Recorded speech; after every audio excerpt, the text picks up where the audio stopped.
guided tour through the delicate and often overwhelming balancing act between food indulgences and social acceptance. And now, as always, here are your hosts, Rod Budget and Hugh Gallen. Hello and welcome to episode 40 of Hungry Dads. I'm Rod Budget. I'm Hugh Gallen. Rod, before we get into the main part of our show, which is food faux pas, I want to just share with you and our audience a quick story about a recent trip to Pizza Hut.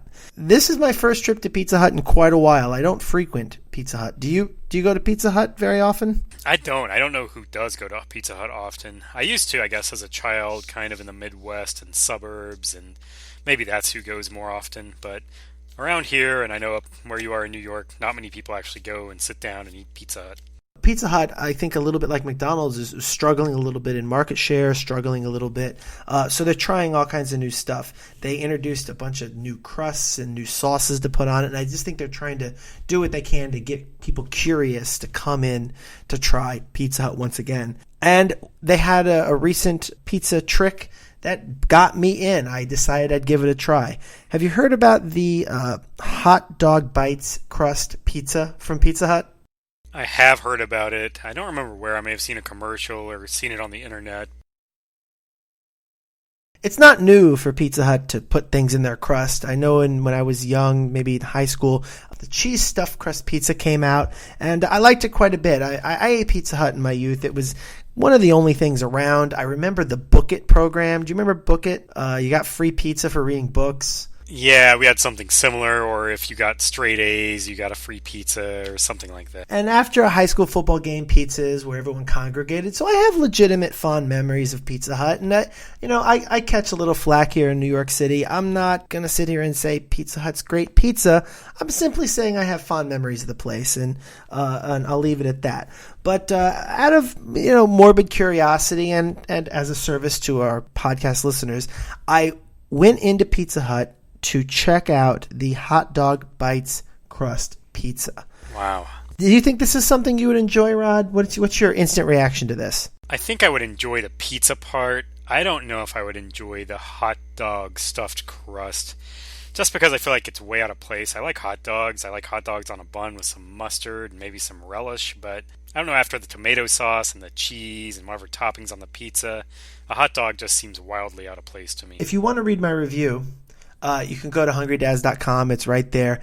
And I'll skip to the review portion and just say, yeah, you're pretty much right. The two flavors didn't go together, but it also wasn't horribly, horribly disgusting, as some people might have you say. It was what it was. It was Pizza Hut pizza, and it was hot dogs, not high-quality hot dogs. Actually, what I might do as a strategy, now that I think about it, is just eat all the pizza first and then maybe drink a soda or two, take a little break, and then eat the hot dog portions.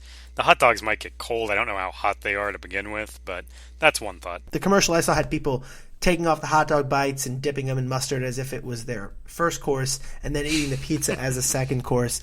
Again, an appetizer that skirts the system. Thank God for appetizers. So I actually went with my two kids, just me. My wife got a break, and I brought the kids, my 2-year-old, my 4-year-old, with me.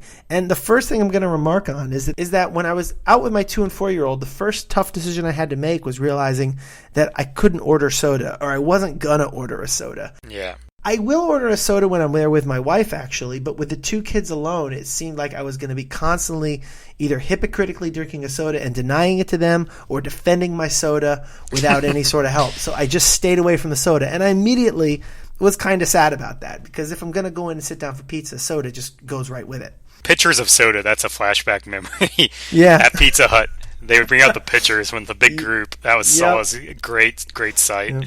So already, it's not an ideal pizza situation, but nonetheless. The other thing I'll mention was that we went during lunchtime, and there was a pizza buffet.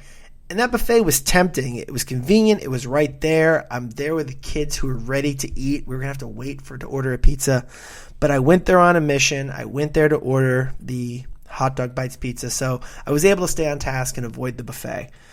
The really only thing available on the buffet was one deep dish pepperoni pizza, kind of a bowl of salad, and like three breadsticks. Wow. So it wasn't much of a buffet because there was only maybe 4 tables full, maybe 3. Yeah, kind of defeats the purpose of the buffet. Yeah, the buffet was underwhelming. After we ordered, I asked my daughter what she thought of the hot dog pizza mixture, and she said yuck, actually, was her first reaction. Wow.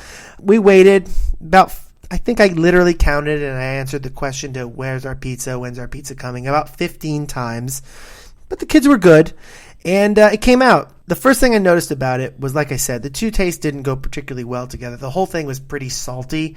Pizza's already salty. Hot dogs are pretty salty. The hot dogs were not of a high quality. The thing I'll remark about it, though, is that the crust itself, the literal dough, was actually very tasty because of the hot dog. The hot dog's inserted into this crust, and then I think it gets this kind of Doughy, fluffy. doughy friedness Yeah. from the hot dog inside. So my son ended up gobbling down the hot dog. So I would eat the crust, and it's almost like a pig in the blanket. Think about a pig in the blanket. The blanket part's pretty tasty because it's kind of crispy right there Yeah, the where it blanket's cooks excellent. next to the hot dog. So that was what I got in my pizza crust. So overall, I don't even have a ranking other than to say it was fine. If you like Pizza Hut, you got a nice bit of pizza, and you got to try something different. But I wouldn't knock down the doors to get it. As I walked in, I had flashbacks of my trip to KFC for the Double Down.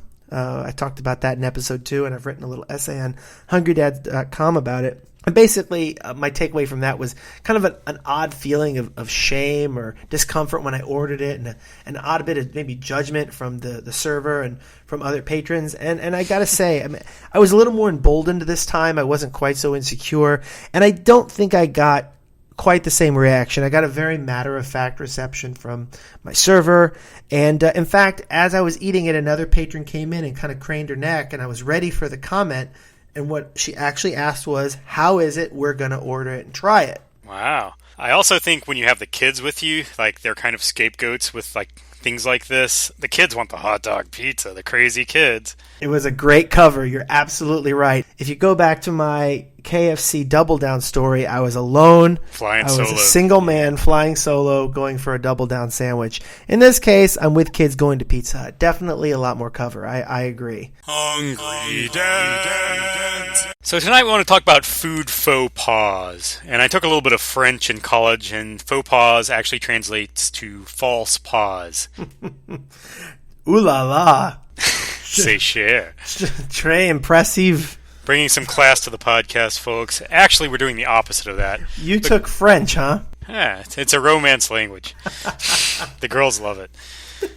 We're actually not classing the show up because when we talk about food faux pas on Hungry Dads, we're talking about more, I would say, modern food faux pas or down to earth. We're not going to talk about salad forks versus dinner forks and tucking the napkin in and things like that. I would like to consider these more everyday, real life for the modern, down to earth Hungry Dad. So let's just jump right in, and I think after the first one, our listeners will get a feel for the kind of things I'm talking about. Starting off, I want to talk about dropping food on the floor. This could be at home. This could even be in a restaurant, although I think you're going to be pretty bold if you drop food at a restaurant and pick it up and eat it. I think I definitely lean more towards the scale of I will eat a lot of stuff that I've dropped on the floor, especially at my home, especially if I'm by myself. I think there are a lot of angles. If you're around a large group, you're probably not going to eat it. Some other considerations: how much do you like the food? If this is your favorite food in the world and it's the last one that you have and you drop it, I'm going to eat it. I don't care how dirty the floor is. Obviously, like I said, floor cleanliness plays a role. If you're on a tile floor that's obviously well mopped, that makes a big difference. If there's various gunk and hair and things. You know, I have 3 young kids now. Our dinner table area is just a disaster. The floor is constantly just crumbs and sticky, and if I drop something down there, there's a lot of thought that has to go on. Consistency of the food, if it's fruit or something like that, I'm a little less inclined to pick it up if it's going to kind of integrate with the floor and pick up things. But in general, otherwise, you know, I'll eat pretty much anything off the floor. The 5-second rule is ridiculous. 5 seconds in an inordinate amount of time. I can get anything off the floor in 5 seconds. I mean, I'm not going to sit there and stare at it. Yeah, the 5 second rule, I've read articles, seen shows, Mythbusters or whatever. The 5 second rule means nothing. It's a fun little thing. But I think the 5 second rule's been disproven enough times where it's a nice thing to say in a moment to kind of ease the tension as you eat something off the floor, maybe to jokingly justify yourself and someone who you think might be judging you. But yes, I eat off the floor too. I eat off the floor in my home.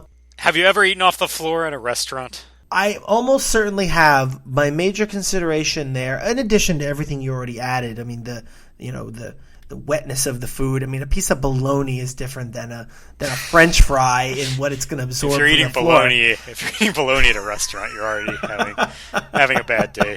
That is a tough. That is a tough. You day. might as well drop it on the floor. That's probably going to help you out. So yes, but my major consideration if I'm eating food off the floor outside of my own home is really who's watching, who's seen anything. In fact, now that I'm thinking about it, I'm imagining a scenario in which I'm eating, let's say, a Twix, and I'm actually eating it. One of my favorite hobbies is walking and eating, and I'm walking and eating with my Twix on the New York City sidewalk. I've dropped one of those Twix before. Now, I just bought a Twix. There's 2 of them. One's hit the New York City ground. Now, first thought is I'm not going to litter, so I am going to pick it up. I pick it up quickly. You can't eat it at that point. I hardly break stride, but I keep walking, and I either palm it or put it back in its wrapper as if I'm going to throw it away. So once I've cleared a block or two, and I'm fairly certain no one is watching, yes, I'm going to eat the second Twix off of a New York City sidewalk, which is not as dirty as you think, people. Ooh la la, food faux pas. So one of the major considerations in food etiquette in a modern age is what you do when it's your job to bring food to a party. We've talked about this a little in past episodes, but we've never really focused on it. So I'm going to phrase it as bringing chips to a party, but we can open it up to pretty much whatever you're charged with bringing to the party. And I think you've got to avoid the faux pas when you're the one who's responsible for bringing snacks or potato chips to the party. And we talked about it before. One thing I just don't think you can do would be a faux pas for you to bring generic chips. We don't think generic chips are bad. We actually like generic chips here on the Hungry Dads. But unfortunately, there's a stigma, a feeling that you're trying to chintz out on the party guests. So if you're going to bring chips to the party, make it a name brand. Save yourself the headache. Save the rumors. It's a bit of a faux pas. Rightly or wrongly, don't bring the generic. If you're going to bring plain tortilla chips, bring a dip. If you're going to bring Doritos are different. They've got the nacho cheese on them. But plain tortilla chips, if you show up to those at a party without salsa or guacamole or dip, I mean, really, it looks like you did half the job. Yeah, I'm glad you brought that up. That's something I don't get. I know several people who just get tortilla chips in their house and just eat them like chips, and they're not for eating, they're for dipping. It's ridiculous. And they're not untasty. I mean, if I run out of dip, I'll finish the bag without necessarily buying more dip. But if you're going to a party and you don't want to buy dip, then just buy another chip. One trick I can share that I think is surprisingly effective is if you're a little bit torn on what to get, maybe you don't want to walk in with a ton of bags of stuff, and I'm not joking here, grab the party mix. It's like Utz party mix is what we get out here, but it's got corn chips, Doritos, pretzels in it. It's got a little bit of everything. It's a buffet of chips. It's a buffet of chips in one bag. It really is right for the party. If someone doesn't really like the chips, they'll pick out the pretzels. That's what Mrs. Gallen does, actually. She likes to eat the pretzels. I like the Dorito bits. Other people like the corn chips. There's usually some Cheeto type things in there. So a good party mix is maybe a good way to go if you're only going to grab one bag. Ooh la la, food faux pas. Let's talk airline food, Hugh. And I'm not talking about the food that is served on the plane. I'm talking about you're in the terminal, maybe you're running late, maybe you're making a connection, or maybe you just want to bring some food on board because you don't like what they're going to serve you or actually what they're going to try to get you to buy. I am extremely sensitive when it comes to bringing food onto an airplane. And I think I've become more sensitive over the years, but in that pressurized cabin, you cannot eat fast food. You cannot eat fried chicken. And I've gotten to the point where you can't eat a sandwich if it has like a spicy mayo or a chipotle or some crazy mustard on it. Hot sauce is out of the question. It's crazy. I'm hypersensitive to anybody around me opening food. It just smells the entire plane up. It goes hand in hand with people taking their shoes off in a plane. This is a bit of a non sequitur, not food related, but just because you're in an enclosed space, you're not in your car, you're not in your home, you're still in public. Be very sensitive to what you bring on the plane. Am I overly sensitive here? Yeah, I think you were definitely on point when you said fried chicken. Fried chicken is really a bridge too far. I've actually had an experience with someone eating fried chicken a few rows over from me on a plane, and it was interesting. Well, I gotta say, this is absolutely true. In the last week, my train, I commute on a train every day home out of the city. There is a woman who has been eating fried chicken 3 out of the last 5 days on my train. God and the bless her. first day, the conductor came and took both our tickets, and she was across the aisle, and he's like, where's mine? And I joked in, I'm like, yeah, she's driving me nuts. I'm going crazy over here. But the second, third day, I wasn't so much disgusted by it as much as I was like, man, I want that fried chicken. Like, that's not fair. It smells amazing, and I'm going home tortured. So for different reasons, yeah, food smells while travel, definitely a sensitive issue. I think there's something about the pressurized cabin. I don't know what it is, but things don't smell appealing to me. Even like pizza. Like, I obviously love pizza and I want to eat pizza at the time, but I think it's stagnant, and the air is just like circulating. It doesn't waft in the same way. There's not a gentle breeze of wafting. It's just stagnant pizza. It just soaks into your skin. Ooh la la, food faux pas. Let's move from the airplane to the grocery store. Let me ask you, Rod, do you bag your own groceries? Generally no, but I will on occasion if there's not a specific bagger there on hand and, my items are just sitting in front of me. I'll grab a bag and start bagging them. But generally I won't for a couple of reasons. First of all, I'm getting the credit card out, I'm paying, there are things going on. Secondly, I'm not very good at bagging groceries. There's kind of a science to it. If you put too much weight in something, it's going to break. If you put the bread with something heavy, it's going to crush the bread. And I'm honestly not trying to be lazy. I'm just not that good at it. And I feel like I'm rushed. It's kind of a pressure situation, similar to a drive-thru, which we've discussed. The checkout at a grocery is kind of a pressure-packed situation. There are people behind you. I get that packing my own groceries will probably speed things along, but I'm going to screw up. I'm going to do something wrong. Rod, for all the reasons you hate bagging groceries are the same reasons I love bagging groceries. I'm good at it. I like the speed round aspect to it. I like the fact that I'm in control of the stacking of my groceries. I love bagging my own groceries. As a kid, I wanted to bag our groceries. I was jealous, and I looked at the people bagging like, I want to do that when I grow up. I wanted to be a grocery bagger. Now, the Gallon family is irresponsible about a lot of things, but one of the few socially responsible things we do is bring our own bags to the grocery store. I'm quite proud of it. I'm not trying to be hippie. A hippie. I'm not trying to be pompous. I'm not trying to judge anyone who doesn't. It's just one of the few things that we do right over here for the planet. When I bring my own bags, I do my own bagging, and I am almost never approached by anyone else to do it. The bagger wouldn't know how to put things in my bag because it's like a random backpack and a random satchel and a bunch of stuff. But on occasion, for as responsible as we are, we don't bring our own bags. And that's when I'm a little caught up in etiquette here. I tend to start doing my own bagging because I enjoy it, but then the bag person comes over and says, I'll handle it. And at that moment, I traditionally let them and then really regret it because I don't think they do as good a job as I do. I tend to get frustrated with the decisions they make about putting one thing in a bag, or I personally don't always double bag because I don't like having all these bags around the house or throwing them in the garbage. So I have kind of particular ways, but yet the etiquette of the moment, I don't feel like I can refuse this person from doing their job. What do you think? I'm bagging in their bags. The person comes up and says, I'll handle that. No, I'll get it, sir. Is it okay for me to say, no, I'm doing this? I think it's perfectly acceptable, although I do see where your kind of hesitation and awkwardness comes into play. It's their job. You're stepping in doing their job. But these kids, first of all, they don't care. They're just being nice. It's the company line. They have other things to do. There's other people who need help bagging.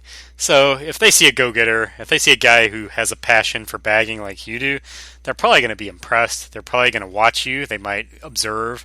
They might get some pointers. And it's interesting you bring this up because the grocery store we use here, where we live, is known for customer service, and it's over the top. And I feel like I'm the only person in the world who thinks this, and I'm going to sound like an old codger, but it's just too over the top for me. They'll come up while I, wheel the cart of groceries into the lane next to the belt. The bagger will walk up and say, "Here, let me put these on the belt for you." Oh, that's too much. Which I let them help, but I also continue to put things on the belt. And then every single time it's required, they offer to take the groceries to the car for you, with you. They walk out. Way. And what are you, an 80-year-old lady? I've never accepted that. And yeah, if I was elderly or, I don't know, if I was pregnant or something, I would consider I'm perfectly healthy, I'm a strapping young man, and I feel ridiculous. And some of these baggers are like older people. Like, I feel like saying, "Can I help you walk outside?" Maybe I am projecting my passion for bagging onto the people doing it, but when I consider rejecting them, I do feel like in their mind they're going, "This guy thinks he's better than me?" And I don't want to be that guy. But you're probably right. They probably aren't nearly as passionate about the bagging as I am. I really am. I love it. I think you can visually identify if you ever come across a bagger who's been like a career bagger guy, who's like a little older and looks savvy. I think in that case, maybe you let him do it. But if it's like a high school kid, working a summer job or a part-time job, I don't think you have to feel any remorse. I never knew you had this passion. This is great. I think I'm having an idea for a future segment, possibly, of Hugh Gallen bagging groceries live on air. Oh, I would love to. Giving pointers, because obviously I need help. I'm bad at it. I think a lot of people out there don't know what to do. There's a lot of mystery involved, so maybe we can do that in the near future. Ooh la la, food faux pas. Sticking with the grocery store theme, I have a faux pas that is a pet peeve of mine. It really gets on my nerves, and I'm talking about the 10 items or less checkout lane.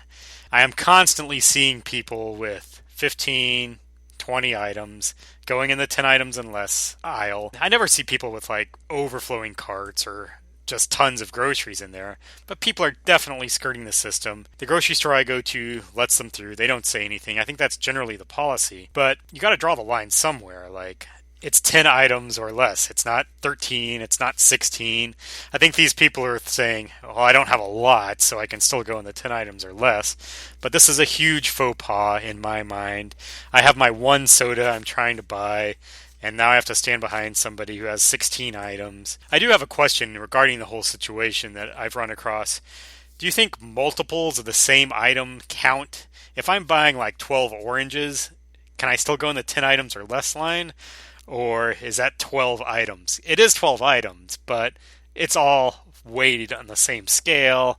It's one input of a key. I don't know. It's a very gray area to me. It reminds me of an old Carol Burnett sketch, which is weird that I would reference this because I wasn't a huge Carol Burnett fan. There's a sketch where Carol Burnett is trying to go through a 10 items or less line, and the cashier is counting the items, and they engage in a humorous debate about the number of items because she had a bag of tomatoes.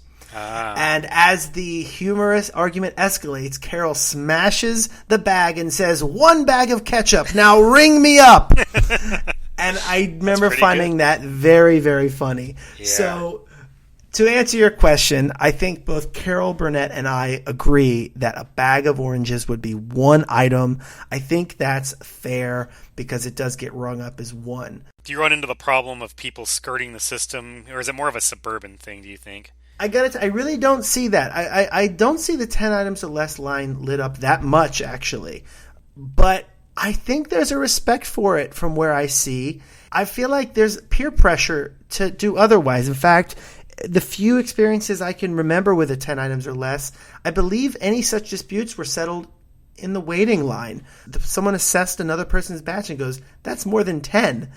And pretty much just shamed the person to go to another line. The person pretended like they didn't realize it, but they clearly got shamed out of the 10 items or less line. So, I also feel like the cashier would hold people accountable. So maybe you're just living in a nicer part of the world, but in New York, yeah, people don't stand for it. I think that's good. And I've recently had another idea now that I have kids, and as they get a little older, I've had this fantasy of having like 20 items in my cart and having my 8-year-old take 10 items and quickly like run and get a cart, and I'll hand him a credit card and I'll go in front and then just kind of coach him through.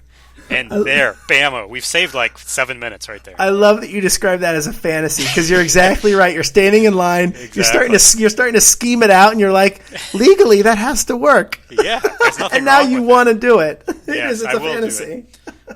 As long as we're on grocery store line scams, have you ever had you and your spouse stand in different lines with half of the groceries each to see which one goes faster and then scoot over? We have done that. I believe we've done that at grocery stores and another situation. I think just department stores, which I think that's okay, but I don't know. It's borderline. I think Mrs. Gallon and I differ on this. It stresses me out. I don't like it. It is stressful. She thinks it's savvy. I think it's dishonest. She talks me into it, and I spend the whole time making eyes at her very uncomfortably until I just go back to her line, and then the line I left moves faster. I can't do it. I don't have the guts for it. Again, as your kids grow older, they can take your place, and they can pull it off with Mrs. Gallon. Ooh la la, food faux pas. Speaking of stressful situations and my wife trying to do something that makes me feel a little bit stressed out, when I'm at a restaurant, and I happen to be at a restaurant that offers free refills, I'll get a soda. My wife doesn't really drink soda, but often she'll want a sip of my soda. I personally think it's not appropriate. I ordered a soda with free refills. It's for me. If she wanted a soda, she needs to order one. And so when she You goes just for don't her want to sip, share your soda. listen, it's free refills, so what am I afraid to share? I actually feel like it's a scam on the restaurant, and I am scared to death that the server is going to see her drink and then think that we're sharing the soda, trying to rip them off for the price of a soda. So I get very nervous when she does it, and I ask her to please just take her drink, to watch for the waitress, and maybe just do it while I'm in the bathroom or something, because I am unnecessarily uncomfortable with it. I think it's a faux pas. I think it's problematic. Wow. Am I oversensitive here? I think that's playing it pretty straight, Hugh. That's wow. Now, if I'm in a buffet with food and it's a free buffet and my wife's just ordering off the regular menu, I won't share food because I think that's wrong. But a sip of soda, wow, I see how it is kind of scamming the system. And if she's wanting like half a soda or a free soda, then that's one thing.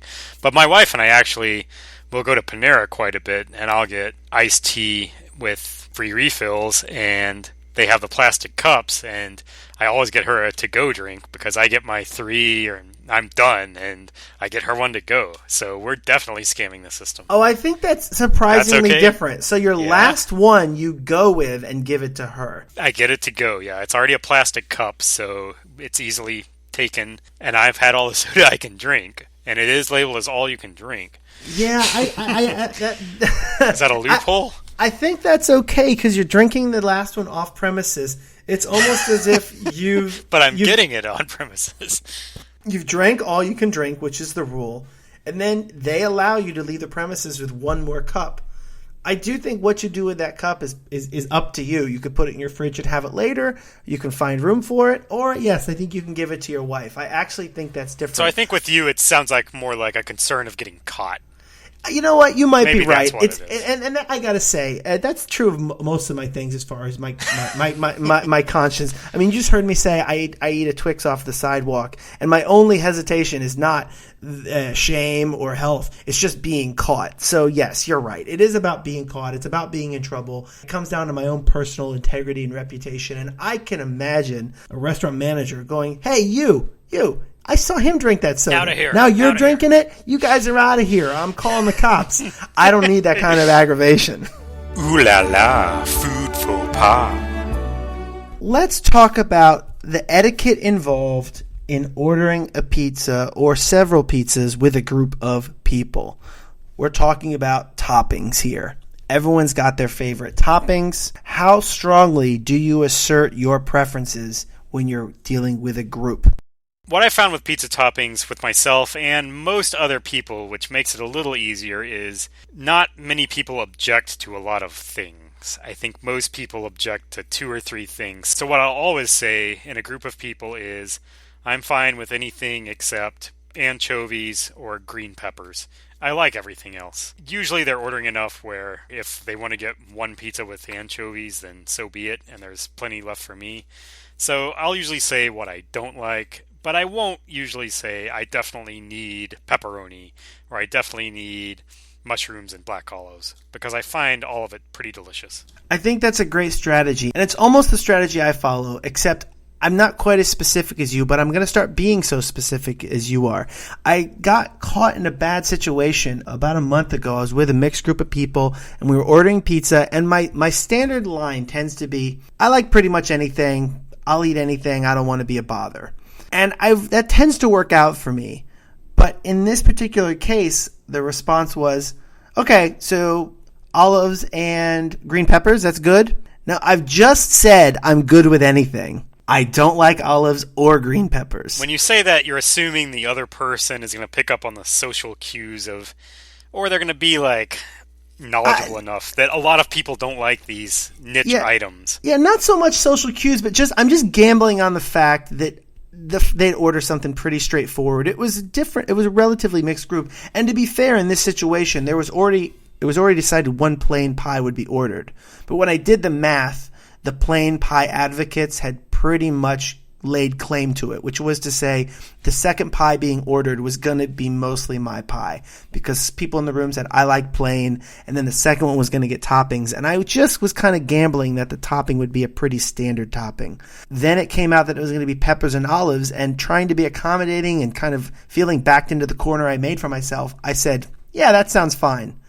It was not fine. I did not like the pizza. I didn't enjoy it at all. And I think I'm going to have to review the etiquette and probably go with a strategy closer to yours, which is a little bit more specific, a little less accommodating. I surely could have spoken up at that point and the people wouldn't have been offended, but I had so clearly said, I'm good with anything. Yeah. I felt at that point it would have been rude of me to say, actually what I just said was a lie. I'm good with anything except the two things that you just mentioned. Yeah, you can't backpedal like that. I think that was the right call. I think my strategy is good because it's not overly aggressive. You're still being very accommodating, but you're just saying, I don't want these things. And if you're not saying, I don't want 7 different things, then it's fine.